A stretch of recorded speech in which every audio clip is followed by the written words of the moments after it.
难道不知道立法院委员会的席次问题吗？他就是配合民进党作战，拿国民党版本来攻，不要陷入那个民进党给我们设定的那个标靶。什么版本不重要，多少钱不重要，重要的是我们今天有没有买，有没有要监督，就这么简单。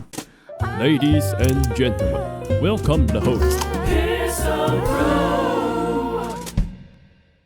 国民党军购条例立场支持 FMS 军售，但严审商购反对空白授权。吴宗宪表示国民党支持军购，展现守护台海决心，这是国民党中央的意思了任何军购必须符合3条件：第一，采购项目依据国防部10年兵力规划案及5年兵力整建案所提出的台海作战需求，避免腐烂采购；第二，每项作战系统必须依程序完成建案，包括建案总工程计划，确保军购能够顺利程序；第三，每项武器采购需得到美方正式发出的 LOA， 确认军售项目规格、价格、交货程序、付款条件符合台湾需求，并且获得美方同意。吴宗宪指出国民党反对缺乏保障具争议性的商业采购，过去发生如拉法叶弊案、佣金案、人头公司问题，因此商售制度必须严格把关。他批评有人刻意将美军购商售包裹，意图规避审查，就民进党嘛，1.25兆里面一大堆空白授权的。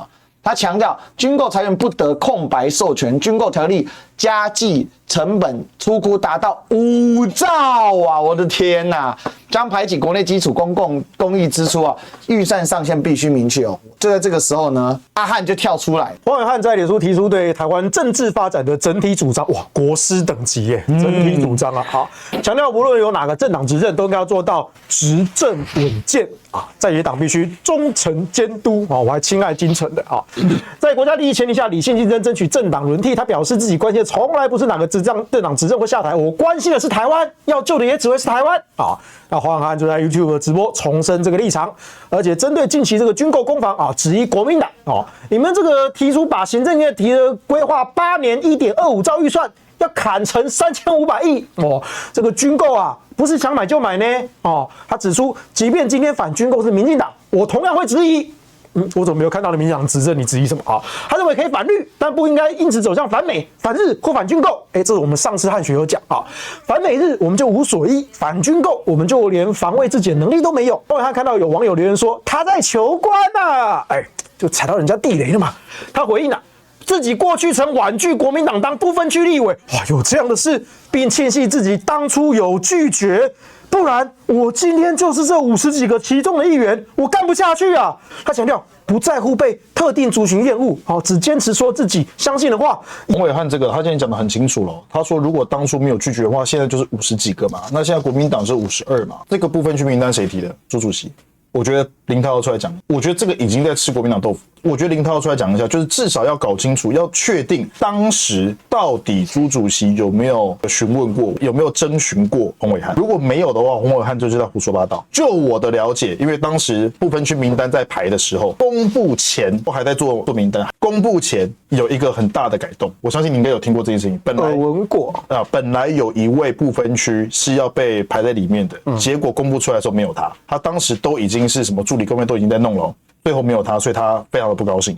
那现在呢？好像有上新闻。对，然后现在又回到智库。所以当时如果说名单是这样改动的话，有去征询黄伟汉吗？我觉得这个是不能随便说的还是说有人问过你？因为坊间都会有这样，有没有兴趣来当？有的话，来我来帮你问问看。这不是国民党中央去征询。我觉得这个如果今天是主席或秘书长亲自来问，你有这样十足的底气，你可以这样讲。但是如果今天只是亲国民党中央的人士说，我们现在要找一个资深媒体。而且不要忘了国民党的不分区现在看起来这个名单开出来，各行各业里面就是没有所谓的媒体专业。我觉得为什么我今天敢用逻辑去推导洪伟汉的说法？因为不分区的名单34个，它一定是有特别的领域，有法界、有医界、有什么界、什么界。蓝绿排不分区都是靠功能分组，没错，有政治组，比如说未来即将投入2026的县市首长选举，像谢龙介、张家俊他们都是。对，那也有所谓的儿少、医护。等等的都有。如果当时原本就有设想一席要给媒体界、新闻界，但最后呢，因为要找他，而他不要，会有另外一个对媒体界的代表，有吗？没有这一届没有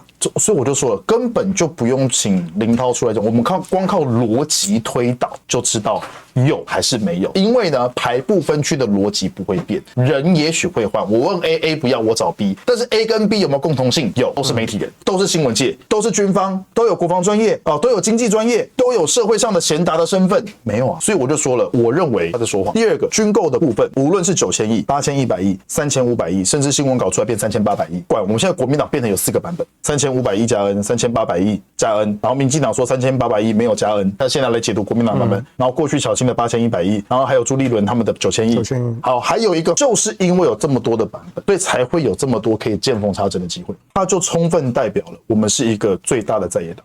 众口难调，而且呢，有人希望各个击破。这个人是谁，我们都很清楚。所以呢，我要讲的是，这些版本出来，你要看的不是说党中央跟党团有多不合，党中央管不管得了智库。过去的运作有一个3方平台，这个你一定也很了解。什么是3方平台呢？党团、文传会跟智库啦。现在有没有运作我不确定，但是我基本上觉得应该是会继续在做这件事情。再强调一次，现在就是要并案审查的时候，你本来就可以进去讨论，不要掉到民进党的陷阱里，他就是要规避1.25兆被监督嘛。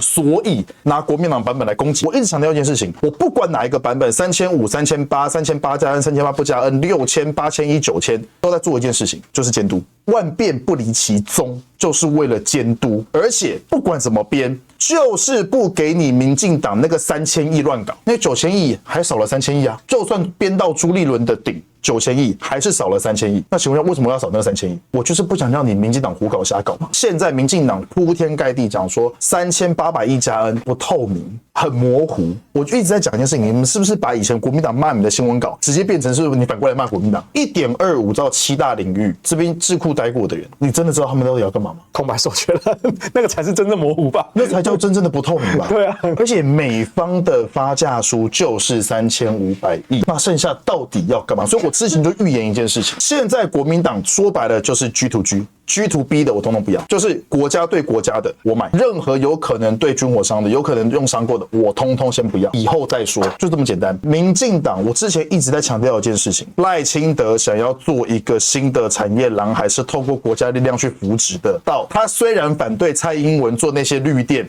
但是他反对的原因是因为绑的桩就不是他的，对啊，所以他要重新绑桩，他要重新去吸一波人。他看到了蔡英文成功的模式，817万票，他也要。那怎么办？玩新东西就是军工复合体，就是这么简单。所以这么多的空白授权，它前面已经在试水温了，不然怎么会有马桶进口商可以进口炸药嘛？怎么会有茶叶商？怎么会有做鞋子的可以进口所谓的敌火或子弹嘛？为什么？已经在试了嘛？我要让你知道说，你们这些通通不符合规定的人都可以来投标嘛？我敢开嘛？我敢给你嘛？不是这样吗？请问一下，台湾以前有光电厂商吗？是不是政府因为先有编了预算，先要往这个方向走，所以一堆人来成立光电公司嘛？光电公司成立以后说有光电板怎么样？83层皮嘛，土地有补助，光电板有补助，什么有补助，把电再卖给台电，台电用这个电跟你收，不是这样吗？底下还可以买炉渣，好的土挖走卖一次，废的土倒进来再赚一次。所以我就说了，这些东西就是赖清德要。所以我再强调一次，因为这是国民党他自己内部，不管是中央跟党团谁尊重谁的问题，格局高一点，不要陷入那个民进党给我们设定的那个标靶，然后在那个标靶上面反复讨论。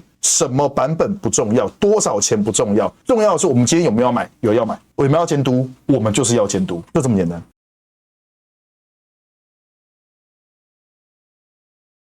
顺着军购往下去讲，其实以前我们在立法院包括1读、2读送委员会审查本来一个政策或法案就有很多不同的版本有行政院版，有党团版，也有各自的委员版，非常多的版本然后并案审查那就一条一条来嘛A 版本、B 版本、C 版本，那不然就投票嘛所以在预算上也是比如说某个蓝委主张砍10%，某个绿委主张砍5%那另外一个蓝委主张砍15%那怎么办？可是现在变成民进党有种很恶劣的技巧，就说你们一个国民党的说砍5%，一个国民党的说砍15%，你们两个自己矛盾你们两个一定有鬼所以只能过我们绿的这什么逻辑？本来就它不是互斥的，它是多版本，然后大家讨论说到底哪一个版本比较恰当。民进党他现在在军购这件事情上，他就用这种方式在外部制造舆论，形塑的好像你国民党内讧、国民党内乱，所有人都不服曾丽文，所有人都要造反了，不服曾丽文的这个治理也承认，他就是某一些有心人士要见缝插针嘛，然后想要去挑拨离间啊，去煽动国民党的这些内讧。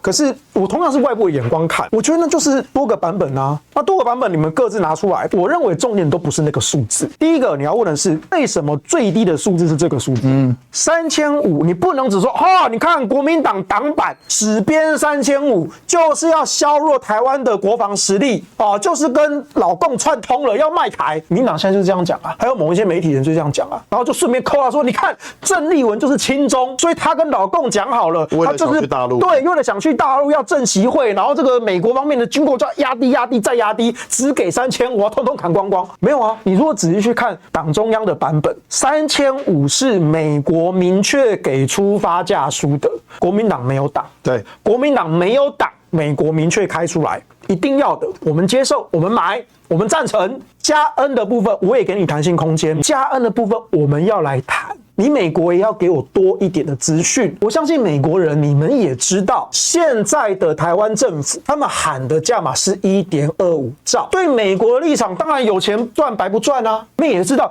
如果这 1.25 兆直接编下去，直接给他通过，请问这 1.25 兆有多少会真的流到你们美国人的口袋？又有多少会流到民进党的口袋？你们美国人自己也知道吧？国民党的立法院党团不像民进党是一声令下，你没有个人意志。国民党团向来都是有多元的声音可以开放讨论，所以你不要拿说国民党团各有各的号，拿这件事来挑拨离间。党中央跟党团的沟通视为党中央要命令压下来，你们党团的意志通通消灭，只能听我党中央的。国民党不是这样的组织，至少就我们的认知上，不要忘了。在去年最有名的事情就是所谓的公投案，是不是双头马车？党要的是什么？党团要的是什么？就是如果你真的知道运作，你知道实际的情况，你就会知道说这有什么智库、党中央、党团，这有什么大惊小怪？难道我们难道不清楚台湾的处境吗？是我们台湾的国防就是要靠美国，这件事情不是什么秘密，这是我们坦然承认的事实。交保护费就是这个放弃你自己的主权，但问题是保护费交出去了，第一个不一定交到对方手上。对啊，我主张国防外交委员会在审的时候就开公听会，就来问清楚美国到底如果 1.25 兆是不是美国你全部都要？你敢说你全部都要，我们就 1.25 兆全给你。对，但是你项目要列出来。对，你项目列出来，发价书给出来。好，第二个。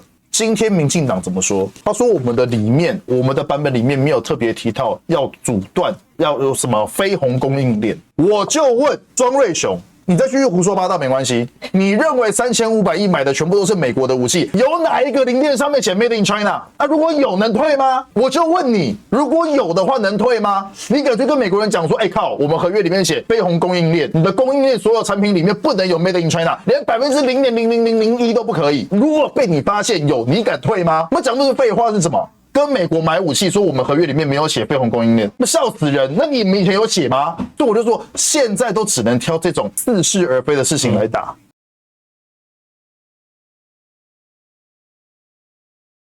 为何林涛提出9000亿？足以代表主理人意志的林涛，昨天提出9000亿军购版本。另外，台中卢系立委罗廷伟也说，美方告诉卢秀燕的军购数字是9000亿。韩院长苦口婆心，希望蓝委将军购复委。蒋万安市长一直希望审查，蓝营大咖纷纷暖身，要结束过去3个月不排不审军购的荒谬剧。林涛与罗骂9000亿，代表先前一直误传的对美军购只有3000亿是错误讯息。国民党，你为什么不让1.25兆特别预算先复委？复委之后呢，好好审查，公开透明的审查。你们到了委员会里面就可以慢慢审啦。我跟你讲，全部都在骗人，全部都在带风向。因为上个会期，国民党在国防外交委员会席次不足，韩国瑜国防外交委员会，江启臣国防外交委员会，光是这2个就不能下来审，这2个就要把它扣掉。所以国民党在国防外交委员会席次，就算加上民众党同票，是党团策略，就是要拖到新的会期。就为什么这个会期国防外交委员会全部好几个就挪过去了？为什么过去我们在司法法制委员会可以过我们要的东西？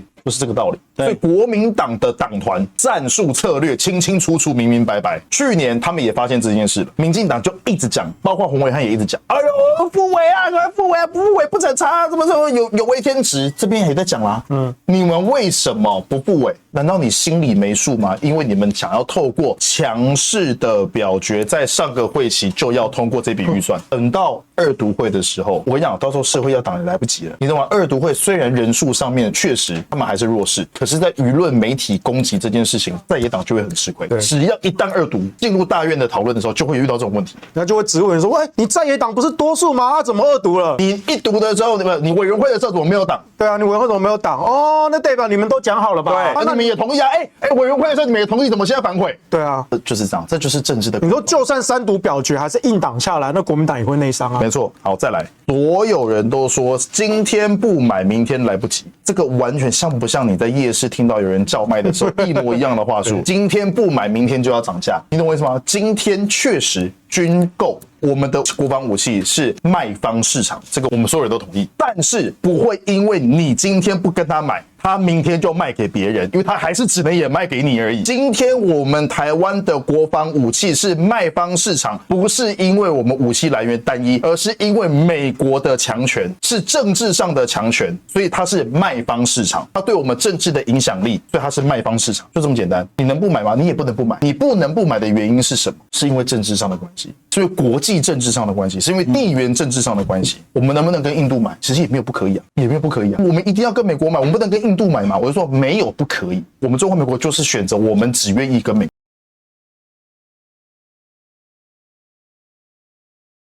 黄永汉这一连串第二段，他拿了朱立伦跟卢秀燕来压，朱立伦跟卢秀燕的子弟兵都提出了9000亿这个数字，那就暗示说，这个数字才是美国要的数字。好，所以呢，第一段我的回答就是，我们上一段讲过啦，9000亿跟1.25兆还是有落差。对啊，那请你解释那1.25兆多了3500亿哪里来？请你解释。第二个，黄永汉说蓝营内部明明有管道去知道对美军购怎么回事，那偏偏在蓝绿有你无我的对立氛围下，好像民进党不管提什么，通通都会挡下来。刚刚 Andy 解释了，黄永汉这个就是在带风向，因为上一个会期国防外交委员会人不够，你一旦让他复委，那就是让民进党主宰。所以他那时候拼了命在，黄永汉从几个月以前就一直在鼓吹复委，赶快问你蓝白要审啊，蓝白为什么不审？你蓝白不审就是没有尽到责任。他一个那么资深的记者，他会难道不知道立法院委员会的席次问题吗？都知道，他就是配合民进党作战，完全听中央处访的。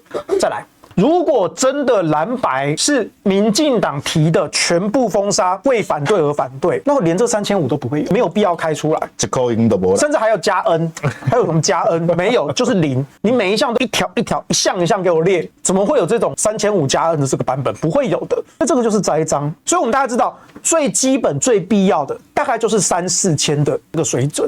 然后再往上再加选购嘛，所以这个蓝白其实都知道，也都直接的从美国得到了讯息，而且都呈现在社会大众的视野之中。新闻都有报，我刚刚以上讲的这一段，哪一点是内部机密资讯？我刚刚讲的每一句话，全部都是新闻有报过的，只是你可能没注意到，黄永汉有注意到，他刻意忽略掉。我现在把它点出来，但黄永汉他就偏偏装不知道啊！你蓝白就是什么都通通挡啦，什么都封杀啦，都渎职啦，立委都不尽责，都坐领甘心啦，拼命挡啦，都不给过啦，你们都不爱台湾啦，你们要赶快让他过，要来审查，这样才是爱台湾啊！这个论述是非常空洞的。军购案这件事情，其实我认为现在才开始，你前几个月吵的全部都没有意义。然后有一些媒体人在那边分化蓝白，或者是分化国民党内部、分化国民党党团、党中央的司马昭之心，路人皆知嘛。